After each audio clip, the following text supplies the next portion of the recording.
Today we'll be discussing the film The Rise of the Global Super Rich and the Fall of Everyone Else, and also the film Wealth, Inequality in America. Both of the films were studied and discussed by Anna Beldes and Ben Wiedeck. I'm Ben Wiedeck, and I'll be presenting with you today. Some of the key themes that were presented in the films. We looked at the concentration of wealth, which was seen in the global super rich, and the role of technology, which plays a part in how there's unequal distribution of wealth in the world. We also looked at the impact of globalization and what it has on socioeconomic activities. And we look at the political power of the super rich and how they are able to divert themselves into politics and come out on the end even wealthier. The film Wealth and Inequality in America, the short film that we looked at, was discovered the topics like unequal distribution of assets, which creates differences in income, property, and investments. When you look at this, you can see a despairing rate between housing, jobs, and as well as social economic activities as in growth terms.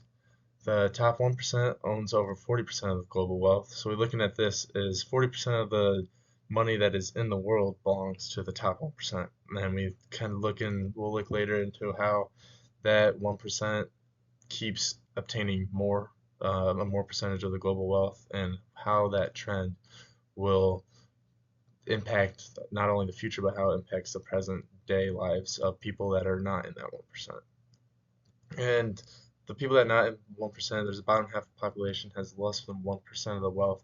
This bottom half is the 20% that we look at in terms of family housing. So the film The Global Super Rich, we look at individuals with exceptionally high levels of wealth. So these individuals are what we refer to as the 1% that owns 40% of the um, that owns 40% of the wealth in the world. What is defined as individuals is 30 million or more in their net worth. So these people are people that basically run politics. They run the global businesses that are across the entire world, and it's people connected to that. They come from various sectors like technology, finance, real estate, natural resources. These people and companies are basically the ones that are at the top that control a monopoly in their sector of business. Most of the global super rich are concentrated in America and China, but this recently has expanded into emerging markets. You look at countries like Brazil, Saudi Arabia, companies that have natural resources that people are now tapping into and making lots of money off of it. And the people that are making this money in the countries outside of America and China tend to be more politicians and people that are rulers of these nationwide markets. When the key individual in the global super rich is predominantly a male over the age of 50. This is a this is a common occurrence with owners of businesses, entrepreneurs, because they've been in the game for longer. And back when 50 years, 50, 60 years ago, a lot of the people that were starting businesses were males that were tapping into that. And this is tied with wealth inequality because their rise keeps expanding. So as they expand, the bottom gets smaller and smaller, forcing money to be spread out between all these people being um, instead of there being more money being spread out between all 100% of the population.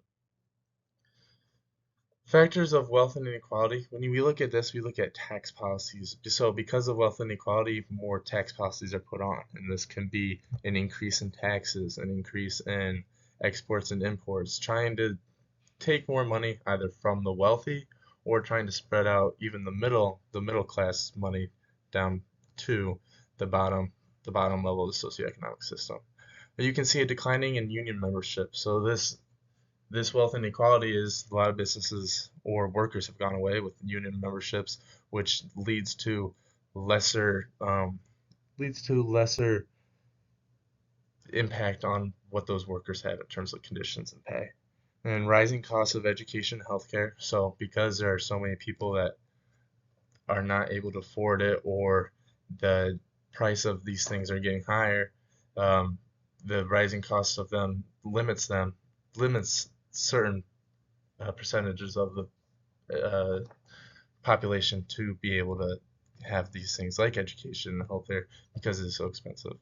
You can see a rise in automation of automation within jobs, which leads to job displacement because so many companies have gone to technological advances that make robots where they are making machines inside companies is replacing a lot of people that were once seen in factories. If you look at the car industry, back when Ford first started, they had companies they had to all have people assemble everything. But now, as technology is advanced, we see a decline in jobs and more of a rise in the use of technology. And some of the potential implications we look at are a lowering existence of the economy. The economy can take a dip in the future.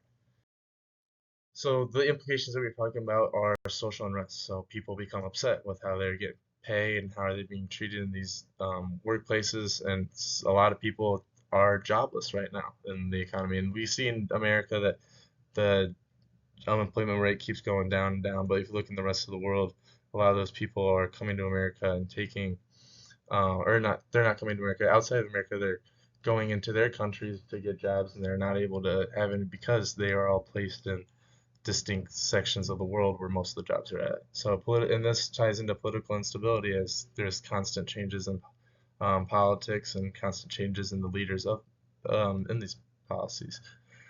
And then diminished economic growth, so we can look at how the economy changes and how it is not growing for all sections, but only in one section, which leads to less buying, which hurts the economy. There's also health disparities. It's like we talked about how healthcare is so expensive now that there's a lot of people that are not able to afford um, to go to the doctor to have health insurance, and that leads to cause more people not being able to get the treatment they needed. And we can look at the death rates being not growing as much because a certain amount of people or a certain group of people are not living as the rest of the world is. And this is also harming the environment in many ways, like the the super global rich taking money from natural resources. That's where they get their money from, and it's harming the environment in terms of how they're polluting the environment, how they're treating their waste, and things like that. So, because they are using so much of these natural resources to make this money, they are getting rid of it, and it can have negative outcomes on the environment we're living in. So, we're looking at the future of our economic system. As you can see in these pictures that I have here on the left, you can look at the 1989 pie chart in terms of how wealth is distributed to 2016. You can see an increase of the top 10% of income earners own 50% of the 12.88 trillion total U.S. earned dollars. This is compared to the 42% seen in 1989. So you see an 8% increase in the top 10% owning all the money. You see a decrease in the bottom 50% as it went from 15 in 1989 to 20 to 13 in 2016. So you can see how this um, money is moving to the wealthier people over time and is continuously getting cycled throughout and taken away from the bottom 50%. And then if you look up top at the how the in 2022 there's 139.1 trillion dollars in U.S. wealth. 65.5 million families own 2% of that, as 13.2 million families own 74% of it. So you see a lot smaller number of families owned over or just about three-fourths of the money that was earned in 2022. You see this because of technological takeover. So with recently with COVID happening, a lot of companies are moving back to the U.S. to make their own products. So you can see an increase in jobs in the United States. But there's the reason they have to create these jobs now. They have more workers because they had technological takeover. So they were able to buy machines that can do a job of a worker and save money in the end. But then them saving money leaves somebody out of a job, which creates a higher unemployment rate. You see social disruption, like we talked about. People are upset and angry, and you can see there are protests like this seen even in the education industry, how they're fighting for higher wages, and that is an industry that has numerous of job openings. There's nobody that's able to take that over in terms of technology, even though they teach on computers. There's still plenty of jobs open in the education industry, but because they are not getting paid the right amount in terms of what they are doing, they have political reforms, they have protests that are fighting for an even pay and more pay. And then you have an increase in inequality. So as this is moving, as there's a certain percentile, the 10% that is earning more, the bottom keeps getting smaller, which creates more and more inequalities for that bottom part, for that bottom half, as they're over time not catching up with inflation and losing money. So how can we address this issue? A lot of this was seen in COVID-19 when the entire country stopped working. So a lot of people were making money, and they were all almost in the bottom 90% was all on the same slate as the top 10% continued to make more money.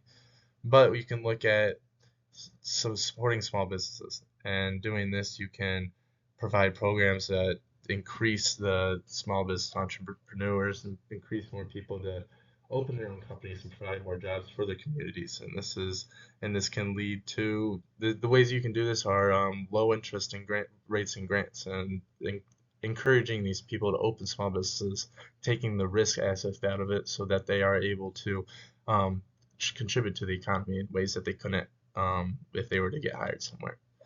You can also expand health insurance. So by making health insurance more affordable and more open to the public, it will help lead to a better economy in the end. You can also increase affordable living. So you can do this by promoting construction of affordable housing, which reduces housing costs and prevents homelessness as more housing areas are able to be maintained. And then you can increase the opportunity for education. So increasing opportunity for education, you can provide funding for public education and ensuring access for everybody in a socioeconomic group. So not just the top tier of the socioeconomic groups can have good education. You should have a united education in terms of the country, so that everybody's learning the same things and everybody's making the same advances. Compared to if they are in a lower socioeconomic group seen now, they're not getting the education that people that are in a higher socioeconomic group. And all of these things can be done through the government, through businesses, and through communities. So they all tie into each other. Governments obviously have the most pull because they can affect people statewide in America, or they can affect people countrywide. Um, these these governments have control on how money is spent. They have control on regulations, and by doing that, they can open up opportunities for businesses and communities to make a better impact on the wealth and the environment and how money is distributed throughout the system.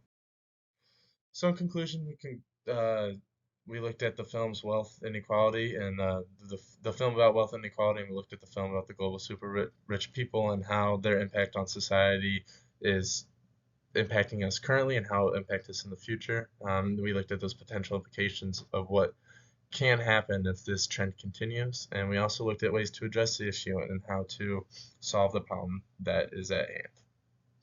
Thank you. This is my references as well. You guys have a great day.